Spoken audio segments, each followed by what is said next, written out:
There have been a lot of incredible high-quality games this year. If you ask me what game of the year is, I'd probably say Baldur's Gate 3 or Tears of the Kingdom. But if you ask me the gaming experience that I enjoyed the most, it's probably Cyberpunk 2.0 and Phantom Liberty. Now, to give you a little bit of insight, I was not one of the people who were cyberpunked. In fact, I got into Cyberpunk 2077 a lot later than most. In fact, I initially thought it wasn't the type of game to appeal to me, and it wasn't until the anime Edge Runners that I decided to give it a chance. And it was a phenomenal game, and I'm glad that I did, because it ended up becoming one of my favorite games of all time, something that I absolutely did not see coming. Sometimes all it takes is an anime girl to put you onto a game series that you would have otherwise never touched. Indeed, now chooms, I am a big Cyberpunk fan, without all of the bitterness of the original promises that came with the first game. And that is important to discuss what we're going to be talking about today, as CD Projekt Red wants to make the next Cyberpunk, currently codenamed Cyberpunk Orion, bigger and better than ever. One that can live up to the promises that the original Cyberpunk was supposed to, and perhaps even greater. And in a recent interview with PC Gamer, the narrative director for Cyberpunk 2077 has had some really interesting things to say. They want to evolve Cyberpunk in the same way that they've done with The Witcher. The Witcher 1 and 2 sold around 1 and 2 million units respectively. However, it would be The Witcher 3 that would go on to be an absolute viral success, selling over 50 million units. Well, Cyberpunk is already at 25 million units, and with the release of Phantom Liberty, I only imagine that that's going to go up even more. But here is what he had to say. He said, quote, "Consider the Witcher games and how much they change with each installment. We want a similar evolution here." He then continues at the bottom here saying, "Cyberpunk 2077 was our first venture into a futuristic sci-fi world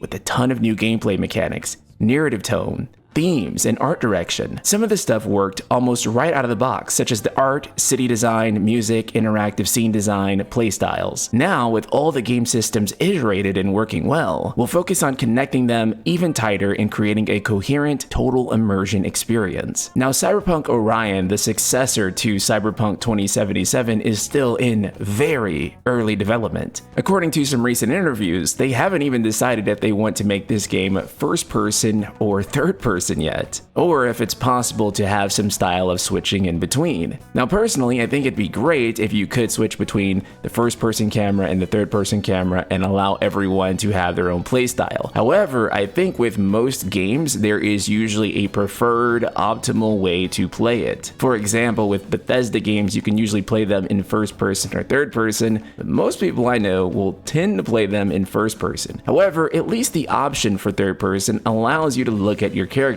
You can create a really cool looking V in Cyberpunk, but you hardly ever get to see them unless you're riding in a motorcycle, in the very occasional third person cutscene, or if you enter photo mode. There's just not that many opportunities to actually see yourself, especially with such an extensive character creator. 2.0 was such a great improvement to what Cyberpunk had to offer. And it just shows that now that they have all of these systems working, they're going to be able to focus on really crafting an exceptional experience. Phantom Liberty is the first step in that direction, and it shows just how good of a quality game they can make when they're not worried about the house burning down. Cyberpunk Orion is said to be using Unreal Engine 5. This means that a lot of issues caused by the Red Engine will not be a factor going into this new game. However, it is somewhat unfortunate. They're going to be losing a lot of work. Now that the engine is at a good place to run this game effectively, it's not going to be used. However, the switch to Unreal Engine 5 is probably for the best. It'll be tremendously more cost effective for them for starters. It'll allow them to hire and contract people a lot more easily, as more developers throughout the industry are familiar with working in Unreal Engine. You know, whenever you go to hire an Unreal Engine guy, there's plenty of them. However, when you have a proprietary engine, you kind of have to hire a software engineer or someone who is knowledgeable with other engines depending on their role. Then you have to spend time and money familiarizing them with your proprietary engine that no one outside of your organization has ever used before. And all of that cost a ton of money and time. This should all serve to streamline the development of Cyberpunk Orion and allow them to focus on building quality, stable content. I know one thing that these developers are absolutely going to get right, I can almost guarantee it, is that I bet you that Cyberpunk Orion, when it comes out, will be one of the most polished AAA open world games. Because I can tell you, CD Projekt Red does not want to get roasted like that again. This next Cyberpunk game absolutely